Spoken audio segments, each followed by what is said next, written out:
Hi, good afternoon. Welcome. You're watching MF Corner. I'm Sumaira Abdi. Joining in today to answer a lot of the queries that have come in from our viewers, we have Harshvardhan Rungta of Rungta Securities and Gaurav Gupta of G Cube Investments. Gentlemen, good afternoon to both of you. The first query today, and we have a lot of very interesting ones today. A lot of different topics will be covered. So the first one is a Twitter handle called Tanmay Trader who sent me this query. He wants to know, how is it that the Greater China Equity Offshore Fund, that's the Edelweiss Fund, has generated over 60% returns in the last 1 year? Harshvardhan, can you explain it? Well, Sumera, it really looks and sounds very good when you see that you're getting a return of about say 60% annualized. Well, whenever you invest in any international fund, there are two factors that come into play, so which has to be very well understood by any investor. So one is, of course, if you're investing in say a China economy, then how are the companies in China performing? Because that's where eventually your money is getting invested. So one part of the return is as per what the economy of that country is performing, where you're investing into. The other factor that comes into play is the foreign exchange fluctuation. So in this case, you're investing in INR, you're investing in Indian rupee, which is getting converted into a foreign exchange and getting invested in that foreign currency. So any fluctuation with relation to the rupee is also going to be factored into this kind of return. So if rupee depreciates, you will find that kind of returns being shown in the investment that you've made. Now, in this particular case, I mean, the Indian rupee has depreciated by about 11% when you compare it to the Chinese yuan. So 11%, I would say broadly speaking, 11% would be one part of the 60% returns that you're seeing. The other is, of course, the Edelweiss Greater China Offshore Equity Fund invests into the JP Morgan Greater China Fund. So the performance of that particular fund is, of course, being stellar. So that is the combined return that you see in your portfolio. But nevertheless, I would not say this is in isolation. The Greater China Fund may have given about a 60% annualized return, but even the US dedicated international funds have given a return of approximately 50 to 55%. So I don't think it's in isolation to China. It's just an overall scenario that I explained, the effect of foreign exchange and the performance of that particular market that you're investing into. Okay, Tanmay, I hope your query has been answered. Sagar Jhunjhunwala from Mumbai wants to know if it's a good idea for a retail investor to put in money in a small cap fund. Even his logic being that even multi-cap funds don't have allocation to small cap stocks. So therefore, is it safe to invest in a full-scale small cap fund itself? Well, I would say it depends entirely on your risk appetite, Sagar. But Gaurav, over to you for the expert answer. With regards to small cap fund, I would say it's a must in every investor's portfolio, because we see, usually in a rising market, what happens is the alpha generation is much better than a large and a multi-cap fund. And if the investor has a horizon of more than 5 years, I would definitely suggest a small cap fund should be part of the portfolio. Around a 20% allocation of his overall funds between large cap, multi-cap, mid-cap, small cap, he can allocate towards the small cap category. Funds I would like to suggest in the small cap would be the SBI, Kotak and Axis. Okay, so there are three recommendations coming in from Gaurav on the small cap side. He says, it is safe to invest for over a longer period of time. Nagraj KB writes to us, and the question he's asking is that his investments in Gilt mutual funds are showing returns of 15% over a 15-month period. So should he stay invested in it? If yes, for how long, or should he look at redeeming that money? Harshvardhan, in fact, I think Nagraj wouldn't be alone. There would be quite a few people wanting to know, should they book profits now? Well, Sumera, you're right, because the kind of returns that we're seeing in the debt category, specifically in the Gilt that he's mentioned, if he's enjoying a 15% annualized return, that is certainly not what a debt investor looks to get. So this is definitely a bonanza.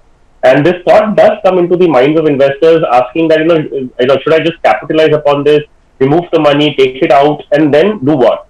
So this is where you get stuck. So my suggestion is that in case this investment is a part of a debt allocation. So when you're investing, you decide how much goes into equity, how much goes into debt. So if it's a part of that debt allocation, then you need to continue being invested in it, because the bigger problem will be, suppose you were to book your profits, remove the money, and then do what with it. If you're going to re-enter into another debt category fund, then again you're in the same interest rate cycle that you're trying to book out of.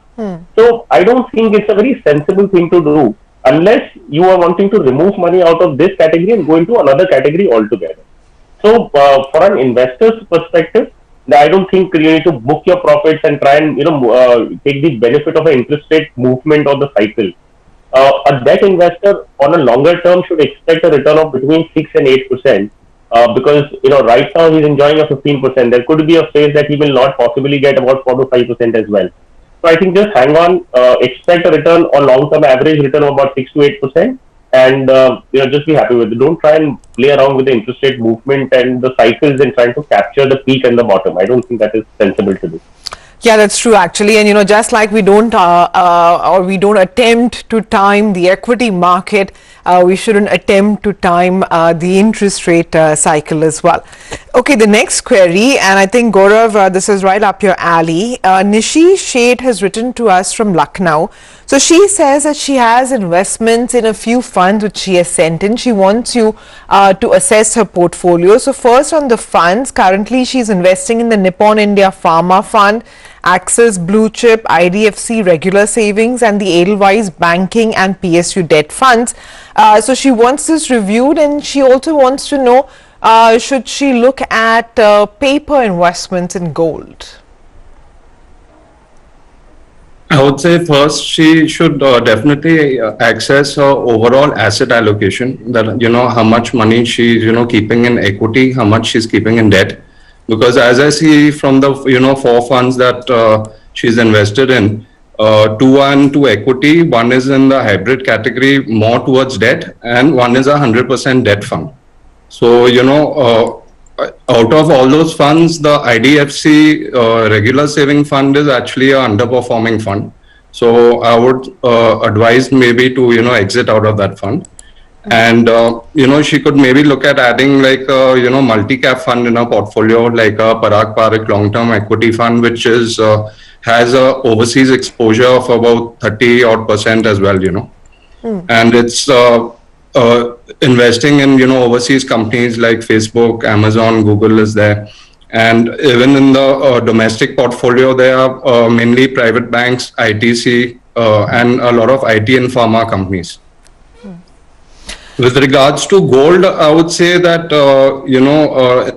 gold has last couple of months stagnated around the 50,000 level, and with the vaccine news coming in, it looks more likely that gold may not be such a good investment in the short term.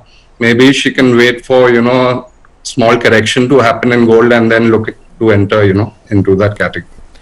Okay, Nishi, I hope you were listening in. Ravi Prakash sends us our next query, and he wants to know, are corporate bond funds safe? So, Harshvardhan, what happens is that a lot of people get confused between the credit risk funds and the corporate bond funds, and even though they sound very, very different, but there is this confusion regarding the investments therein. So, can you ease Ravi Prakash's dilemma by talking about corporate bond funds? So when also corporate bond funds, the SEBI mandate is very clear. SEBI says that the portfolio should consist of a minimum of 80% invested in AAA rated papers, the highest rated paper, which is AAA. So, as an investor, you're assured of one thing. You know that your portfolio is going to have majority of the investments being in highly rated papers, and the likelihood of any defaults in them is the least. So you have a good quality portfolio where you're investing into. Now, another thing that you need to also understand is that SEBI says it's minimum 80%. Does not stop you from investing into a complete 100% portfolio of AAA rated or equivalent, which could be sovereign or which could be any other equivalent kind of paper. So there are a couple of funds in the market which are investing and having a portfolio of complete AAA or equivalent. So you could have ICICI corporate bond fund or an HDFC corporate bond fund. You will find that the portfolio consists of almost 100% into AAA and sovereign. So, as an investor, I think this is one of the good categories to invest into. Besides, just a final note on this: once the lockdown gets completely done with, we are through with this COVID-related problem. The balance sheets of the corporates will again start looking very, very good, and the economy will pick up. So, this will again reflect into the returns and the in that context, the safety element of the corporate bond fund. So, I think it's a very good category to invest into. Got that. And, with regards to confusion with credit risk funds, like Harshvardhan said, that, a corporate bond fund would invest minimum 80% in AAA rated securities, where a credit risk fund will invest a minimum of 65% in AA and below. So that is essentially the difference, is that corporate bond fund is predominantly AAA, while as a credit risk fund would be predominantly AA and below. Okay, so the next query today comes in from Prakhar Mishra. He writes to us from Gurgaon. Okay, so this is another query for assessment of investment. So he has invested in the Mirae Asset Emerging Equity Fund, the Aditya Birla Sun Life Equity Fund, and the Nippon India Pharma Fund. He's a bank employee, wants to know that, he's recently started investing. So can you review this, and also what are the recommendations on the tax saving funds? Gaurav? His fund selection looks okay. There is Axis Blue Chip is a good fund. Similarly, the Mirae Asset Emerging Blue Chip is in the large and mid cap category. It's one of the good performing funds. And the third one you mentioned Nippon India Pharma Fund. Yeah, so right? he has Mirae Asset Emerging Equity, Aditya Birla Sun Life Equity Fund, and the Nippon India Pharma Fund. Those are the three that he already has. Okay. So the Nippon India Pharma is definitely a great fund. Overall, the pharma funds have done well, and if you even see the 1 year return, maybe showing 60-70% of the pharma funds, but if you look at the 5-year rolling return of the pharma category funds, they're only around 5% per annum, which against the long-term average of around 15% per annum, the rolling return over a longer period in the pharma category. So I still feel that there is still more return to be made in the pharma category. The Aditya Birla Sun Life Equity Fund is a multi-cap fund. It's in the short term, the performance has not been that great, but I would suggest he holds on to it. Overall, it's over the long term, I think the performance is quite good. And the Mirae Asset Emerging Equity is in the large and mid cap category. That is again a stellar performing consistent fund. So all the three funds that he's invested in, they're okay. With regards to the tax saving category, he can look at either Axis Long Term Equity Fund or a Can Robeco Tax Saver Fund. Okay, gentlemen, we'll take a very quick break now, but we'll continue answering queries on the other side when we return. Harshvardhan and Gaurav will both stay on with us. Stay tuned.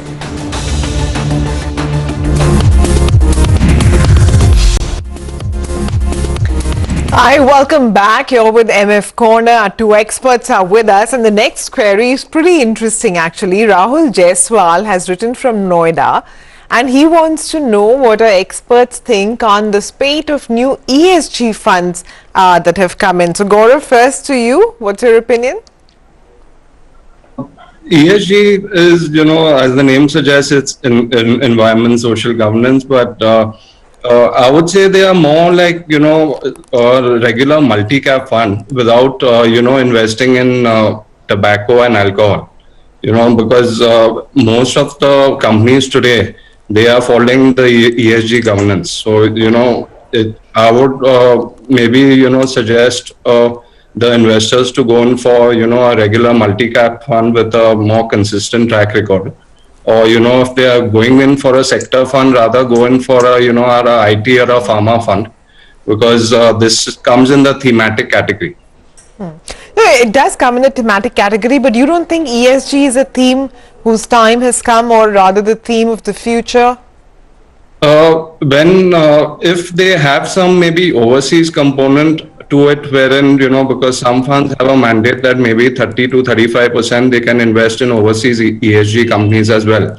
Then that I would say would be, a little bit more of a differentiating factor, overall.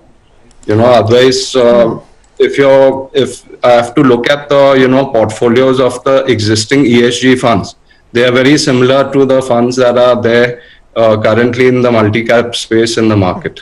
Okay, so basically a practical observation. Okay, Amar Dhoot has written in from Himachal. He wants to know which are the best ELSS schemes currently. So it's that time of the year when you start getting in ELSS queries. Harsh, what are your top recommendations?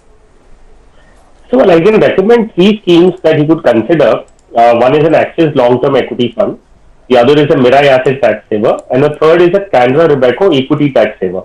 So while I have named and given you three schemes, does not mean that you need to invest your money in all the three schemes. So I would advise Amar to exercise some kind of caution, and depending on how much money he's investing, he can either select just one or maximum two schemes. He need not really put 5,000 to three schemes, split it into three schemes. So just pick either one or two out of the three names that I have given. Okay, and I'd also urge viewers and investors to also consider an SIP in an ELSS fund. It sounds, it's really not as radical as it sounds, and it sort of eases the burden at the end of the year. Pranav Srivilasan has written in from Bengaluru. He wants to know if a robo-advisory is a safe option. So he says he has never hired an advisor, but now he's considering registering on a robo-advisory website. So is that something that you'd recommend? Gaurav, he's almost asking you to recommend a competitor, but would you? To tell you, I don't have really much knowledge of this robo-advisory, but what I understand from it is that there are various portals like ET Money is there, and there is 5paisa.com. So what they are doing is there is a platform, online platform where you punch in your details, and they give you a sort of model portfolio wherein you can invest in certain funds and securities. But I would say definitely a pro of it is the ease of use and convenience, but it has its disadvantages as well, because as we know, like in financial planning, always every individual is different. So, you have personalized goals, you have personalized objectives for every individual. And also a behavior gap is there, the human touch involvement is, there between the advisor and the client. And also maybe these robo platforms, I'm not really aware if they, tell you when to really exit a fund, and book your profit, or, if there is, a fund manager changing in a particular fund and it has a material impact in the fund. So all these things, I don't think have been implemented in the robo platform. Okay, so there is the good and the bad and space for improvement. Okay, Mr. Siddharth Ghosh has written in from West Bengal. He wants to accumulate 50 lakhs over the next 10 years for his daughter's education. He says he can easily invest 15,000 rupees a month for this and gradually increase this investment amount as well over the next 3 years. So basically step up the investments that he's making. Harsh, is he on track currently? How much would he need to step up? And where do you recommend that he put this money? So, well, Sumera, if I look at pure math and assume a return of about 14% annualized, now this is, of course, keeping a lot of assumptions into place. With just a 15,000 constant SIP over 10 years, accumulating 50 lakhs becomes a little difficult. The good part is, of course, he's saying that he will step it up. Now, obviously, if he does a 10% step up every year, so he says it's going to increase in the next 3 years. So let's at the moment, just look at what he's going to invest right now. He should be in the area of about, say, 35 to 40 lakhs he should be coming through. And whatever he accumulates gets as closer to the target is good, because anyways the purpose is education. So the interest of the child is going to differ. So try and accumulate as much as possible. Closer to 50 lakhs, great. Otherwise, whatever the difference, you can always look at an education loan at that point in time. Now, looking at a 10-year horizon that he has, I would suggest a large cap oriented portfolio to him, which of course will have mid and small cap as well, but predominantly a large cap. considering that it is for the education of his child, so we don't want to really take a lot of risk as well. So he can invest his 15,000 rupees in the following manner: ICICI Pru Sensex Plan. This is an index fund in which he invests 5,000. An Axis Multi-Cap 5,000 rupees, and a Canara Robeco Emerging Equity Fund, which is another 5,000. Now, all the non-index schemes, so one is ICICI, as I said, is an index fund. He doesn't need to do anything, just keep it on for 10 years. The Axis Multi-Cap and Canara review it once in 2 years. So I think this is the roadmap for him for at least the next 2 to 3 years, and then do a review every 2 years. All right, Harsh, Gaurav, thanks very much for joining in and for advising all of our viewers. We'll wind down then on MF Corner, but do stay tuned. The news continues on CNBC TV 18.